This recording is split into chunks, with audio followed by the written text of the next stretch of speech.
కుంతిద్దారు మాత. నాకు నా పాపాలన్నిటి నుండి విముక్తి లభించింది.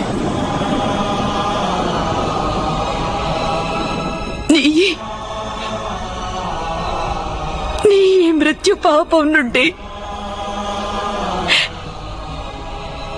నేను ఏ విధంగా ముక్తిని పొందగలను పుత్రా?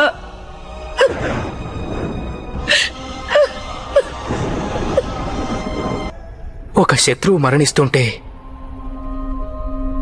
మాత ఈ విధంగా ఎందుకు రోధిస్తున్నారు? శత్రుత్వం ముగిసింది పార్థ.